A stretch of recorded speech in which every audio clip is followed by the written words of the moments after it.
Hello, everyone, and welcome to our next episode where we get to know our ambassadors. And today I'm meeting with Sekhar from India. Sekhar, great to have you on this show and great to get to know you better. Thank you, Saurabh.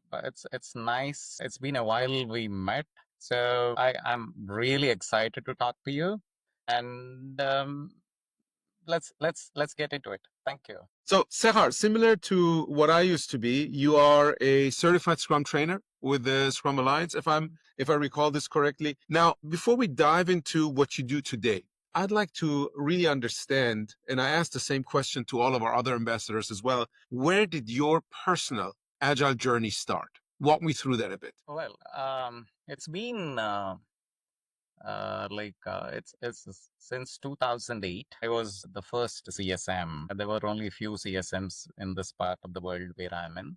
So since then, 2 years later, I was a CSPO practicing Scrum Mastering, and after that, product owner. In 2014, it was a CEC. It was at that time it was Certified Scrum Coach. Now it has been renamed as Certified Enterprise Coach. So, and then I was part of Scrum Alliance Review Committee, CEC Review Committee, where I was for almost 10 years. I came out of the review committee sometime in June 2024. So it's been 10 years. I've been reviewing so many CEC applicants over a period of time. Not only learned from my own professional coaching journey, but I also learned from many applications that I reviewed and talked to. So it was a very enriching experience for me personally and also professionally, because I interacted with so many coaches during the coaching retreats of Scrum Alliance and other coaching retreats as well. And I'm also in the PCC, ICF PCC by myself. So after 2016, when I took the training journey, it's been like, as per the official numbers of Scrum Alliance, it's been close to 19,000 people I trained so far.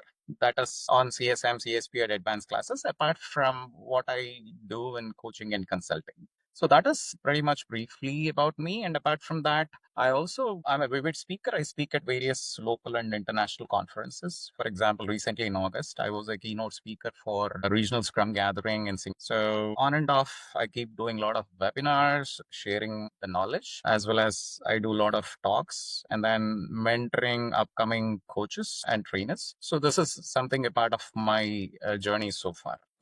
Now, this is super interesting, and as you mentioned, it's been a very rich journey. Now, let's go to the very beginning.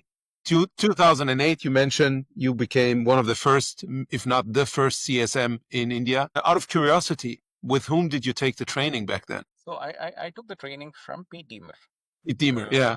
He Yeah. was very active, I think, in that Yeah, he region was as well. very active at that time, and it was really fabulous. So the kind of impact he created on me was really awesome. So if by looking at him, I was like, if there is someone whom I want to become, it would be like him. So that was my inspiration. So and you don't believe, I did co-training with him later on after like 6-7 years. I did co-training with him, and very valuable feedback, because of which I learned how to engage sessions, how to engage participants, how can I improve my energy levels. So there was a lot of learning that I went through, and that was my and in fact he was one of my biggest inspiration.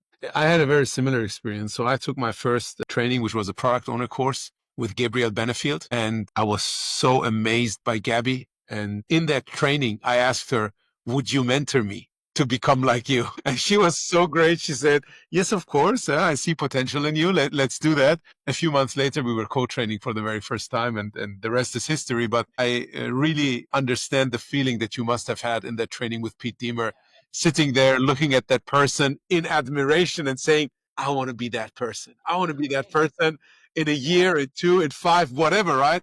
Whatever it takes, I'm going to do the work to get there. Yeah, we are impacting lives. We are changing lives. We are changing the way how people think. Because I mean, honestly, there have been so much of chaos in this world, and we are changing them. We are helping them to get better. And what can be more fulfilling than that? Yeah. Yeah. No, I fully agree. Fully agree. So you go through that training with Pete. You're not only in awe of that person, right? I want to be like that. But I assume that you also find the topic that he's sharing with you quite interesting. Now, give me a bit more about the context that you were in back then. Were you an employee at an organization, or were you already in your own company and supporting other organizations to do work in a different way? Give me a bit about that context, and then how you also started to apply the things that you learned in Pete's training. Okay. So back then, at that point of time, not many CSMs were in the market. So I got my job very easily in one of the company as a Scrum Master. So, there were only a handful CSMs in our country. And I got a very good position as a Scrum Master. And believe me, Scrum Mastering is like fighting. I mean, at that point of Scrum Mastering was like fighting battles every day. You are working against highly influential people in the organizations who are holding very top positions. And now you are bringing all these Scrum practices into those organizations where it is totally opposite to their mindset. It is very contrarian. And then that was the biggest, learnings for me. In fact, I always jokingly say to everyone, if you are a good Scrum Master, you probably had a lot of battle scars. So it's battling day in and day out. So the biggest thing in Scrum is the discipline. People don't like all this time boxing and all this team-based culture. There was a lot of individual heroism in the organizations. So like, okay, so the more I put down people and become an individual hero, so the more I survive in this organization. So that was a kind of thought process going through many people. Everyone claimed that they were heroes in the organization. Everyone say that, hey, you know what, you joined like a few weeks back. Why the hell we even have to follow what you say? Why the hell we need to transform this culture? So we have been working like this for several years. So we don't see a motivation to change. This was the kind of ecosystem that I survived for many years. That again, every day, for the first few weeks, I was losing every day. It was totally losing and losing for the first few weeks. But I had this strong determination of talking to people, talking to network. Hey, are there any people out there who are facing the same thing that I was going through? So we used to get into a small community, Scrum Master community in our city, and I used to get to other cities also and see, hey, what is that you are going through? Why is that you are going through? So we used to discuss a lot, and mostly the problems were pretty similar. So because of which I learned a lot from others' experiences also. For example, like I used to talk to the Scrum Masters on how do you get rid of this individual heroism? Everyone thinks that they were real heroes and they wanted to get everything done at the cost of others. So they wanted to put others down and say that they were the heroes. They lifted the project with one hand overnight. These were the taller claims that people used to do in my teams back then. So one thing that I learned over a period of time is even now I follow it. Support people during their painful time. So once I started supporting people during their painful time, everyone don't have good days all the time. So once I start supporting people during their painful time, I used to get a lot of trust from them. So once I started trusting once I get their trust, more or less, it is not very difficult to get into an agreement. Hey, this is what we wanted to do, and this is what we have a plan. Like we work as one single team and we wanted to get better. More or less, I used to get the buy-in. But the more and more I support people during their painful time, the more I used to win their trust. Yeah. Now, you mentioned a ton of interesting things from my perspective, but I want to pick one of them first. You mentioned you were losing for weeks. When you say losing, what does that mean to you? Oh, okay. So the first thing, like, why should I even do all this? Yeah. Why bother? Yeah, I used to cry myself, like, why should I even do all this? Why should I even attempt to change something here? And why is that I'm going against these people who are very powerful? And the biggest thing that I used to think about is what is it in for me transforming these people or changing these people or changing the process, changing the system? So I'm not going to get a promotion if I do all this. I may not even get a pay raise if I do all this. I don't become very popular in the organization if I fight these people. So this is what I was going through at that point of time. But over a period of time, the more I started preaching all this, I used to become super popular because I was the only one who have this who had this contrarian thinking. So they used to listen to me one day, 1 week, 1 month. And then over a period of time, hey, you know what? This guy was saying something which we never thought about. For example, I used to preach this like 100% utilization is never equivalent to 100% value produced by an individual or a team. Yes. That's what I used to do. So they used to maximize the hours. They used to maximize the utilization. And then I had some examples where the manager was noting down at what time they enter into the office, at what time they left the office. And then, they used to calculate like, okay, this person logged 8 hours or 8.5 hours today. So that was the time where I used to say that, hey, you know what? Did you calculate the value proposition given by this individual or a team? And then, like, what crazy? We have been doing these metrics for several years. And then, so with all this contrarian thinking, you know what? At some point of time, after multiple months and years, I used to become super popular. Hey, hey, you made an interesting point. Tell us, how do we measure value instead of utilization? Over so many years, we have been measuring utilization of individuals. We want everyone to be 100% utilized. Yeah. So that was the thinking. It was all like you plant the seed. See, I strongly believe in this bamboo tree concept. What is this bamboo tree concept is you plant the seed. First year, nothing will happen. You don't see a sapling also. Next year, nothing will happen. Third year, nothing will happen. And fourth year, the tree grows 90 meters. So the idea was like this seed was probably, it is stretching under the ground. It is making a lot of foundation. And then, at some point of time, it will grow like 90 meters. Where you will be shocked and surprised. Okay, I've been so patient all these years, nothing happened, but suddenly it has given me this growth. So even the change in the organization that you are trying to do, I call it as more of catalyzing. How do you catalyze this change? Like, how do you plant those small saplings and these saplings plant other saplings slowly? And then at some point of time, this is like a massive change that we see over a period of time. That is what I experienced in my coaching journey. Yeah. Now, I think a few things to add there. Once you plant those seeds, it's not just about planting the seed. Yeah, you have to It's nurture also it. consistent, like watering it, etc. Right? And that's what you mentioned by Yeah, being so determined, being so consistent. Although you were not seeing the results yet, yeah, you didn't give up. yeah, I refer to this as a shaper's mindset as to a victim mindset where people are like, oh, I can't change anything anyway. I already mentioned X, Y, Z to them several times, but they're just not hearing me, right? All of the time finding excuses, but you're like, no, no, no, I'm determined. I'm going to do this. I'm going to be consistent. And then suddenly you see those results. And I think you also mentioned another term earlier when you were describing your role as a Scrum Master, and what people struggled with or disliked was the discipline. And that's exactly, it's like, so the consistency, the discipline, that's what makes a huge difference. When I see people saying, oh, we don't like these time boxes, it's usually not because the time box is too long. It's because they don't have the discipline to stick to that time box, right? And get to their decisions within that time box. And then as a unit, move forward. Now, Sekhar, another thing that I wanted to ask you is, what was your job before you became a Scrum Master? So with what kind of a background, with what kind of a mindset did you get into this role in the first place? So I was a developer doing some coding. I was doing like C coding and some web development.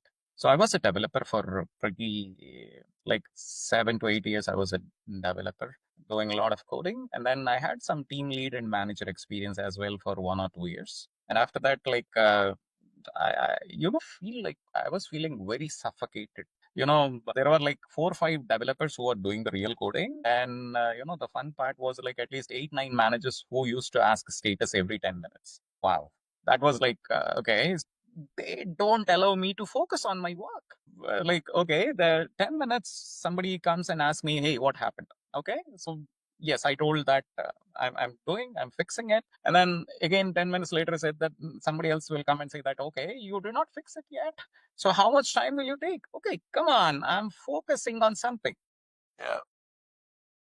There was an ecosystem where people don't allow me to focus. There was an ecosystem where no respect for individuals who work really hard for the organization. There was an ecosystem where even during the troubled times, there were so many people, in spite of putting all the hard work, there are not even people who say thank you.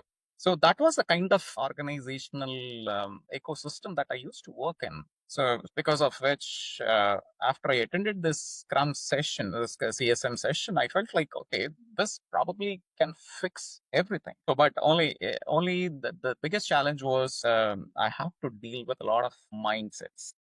Mhm. So dealing with all this mindsets was a really difficult job. So based on being a developer, you had also the credibility with the developers. Now, you mentioned a lot of the things that you did, like planting those seeds, watering them, being consistent, losing a lot of battles, but then ultimately starting to win. Now, what was for you winning in that case? If we use that metaphor, right? What changed and how did you perceive that change within that first organization where you worked as a Scrum Master? Okay. So the change was very, very, what I call it as accomplishing for me. I thought I made one of the biggest accomplishment. It was such a joyful moment for me where my team was doing retrospectives and becoming better over a period of time. So let's say, for example, last sprint, they messed up with some testing, and this sprint, they were like, fixing the testing, so make sure that they don't repeat the same mistakes again. It was a journey of continuous improvement. So it was honestly, that was the day when I say, like, if I can do it for one team, I can do it for 10 teams. If I can do for 10 teams, I can do it for the whole organization. The only challenge was, how do I catalyze this change where I want all the teams in that organization learn from this team. And I used to make all these models, all this, on day one, this is where we were, and this is where we have been going. So it was very satisfying, and I wanted to give this to everyone. Hey, you know what? This is what we tried. This is what was working. This was not working. And, at some point of time, I used to feel very happy that people used to call me and ask me, hey, you know what? You are that Scrum guy where, you implemented something in this team and we tried doing this and it didn't work for us. Would you like to help us as well? So when you are that go-to person in the organization, it was a different experience altogether. Yeah. So it started really slow, but at some point of time, it triggered a chain reaction. Yes. You built momentum. Yeah, absolutely. Now, walk me through what happened then. So you work with that team. You probably increase the number of teams that you support within that organization. Now, this is 2008 where this whole thing started. Take me like fast track from 2008 to today, the past 16 years, 17 years. Yeah. So one setback that again I got into was like when the top leaders changed, everything reset it back to square one. Previously there were leaders who used to support me in this journey, but an year or two later, they just moved on to a different role or something like that. Again, like you have all these waterfall leaders who come into the organization and they reset back to the same old processes. So that was a big learning for me that, hey, if you want really great results and the journey of continuous improvement to sustain, you need to hire the same set of leaders in the organization. That was something that I learned. And after that, somewhere in 2012, I became a product owner, and then I have to deal with all these irritating stakeholders. So stakeholder management was one of my pain. You have someone calling me and saying that I want this feature one day. Next day, the same guy calls me and say that I don't want this. I want something else. Yeah. So it's like I thought Scrum Master battles were really Tough. the Master battles were really better than product owner battles. You have all these stakeholders who are yelling, yeah, I asked you to give me this and you never got me this, and then you got me something else. And it was like everyday chaos being a product owner. And then telling these product owners that, telling these stakeholders that, hey, you know what, we cannot get your stuff done this month or this week was one of the biggest challenge I faced as a product owner. That was for a few years.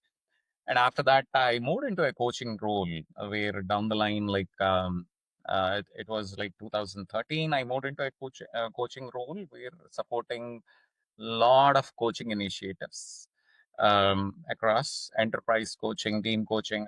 I was with one of the senior leader in an organization. He was a business unit head, and he said, like, okay, your thoughts are very different than what others think in this organization. Why don't you help us in transforming? So the transformation initially started really well. There was a big euphoria at the beginning, but the momentum, came down. So one thing that I see all the upcoming coaches even now is, yes, once you attend the training, you feel very energetic, very excited because the trainer might have energized you. But once you get into this, it is so difficult to sustain the momentum. So people again have their own thoughts on, oh, everyone is not doing like this. It is so difficult for me to explain this to the stakeholders. No, we don't. We plan like 2 years ahead in the journey. You keep hearing all this, and not everyone are really good at articulating what is the problems with this kind of thinking.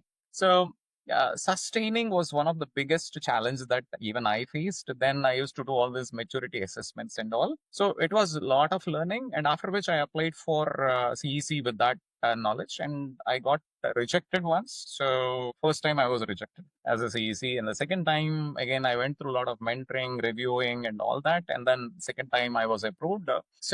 And after that, it was like, then I determined, like, okay, I don't want to change or transform the whole world. Only I want to work with people who have serious intentions to change.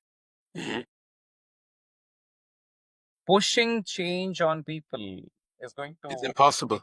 toll on oneself. I used to take a lot of toll on myself because, hey, you know what, whatever you're working is not making sense. If you try like this, it could probably. So when you start telling people all this, they say, like, whatever you said is good, but I'm not going to follow it because my boss will not allow me to do this. They'll give you a reason why they don't want to change. So since then, I was very determined that, hey, I'm not here to change the entire world, but at the same time, I'm going to help someone. Even out of 100 organizations that I touch, even if one or two wanted to change, I'm going to help them when there are serious intentions. So they are now I transformed my own thought process, like, okay, they are the one who is going to own the change. I'm the one who is helping them in this journey of change. So that was very enlightening for me at that point of time.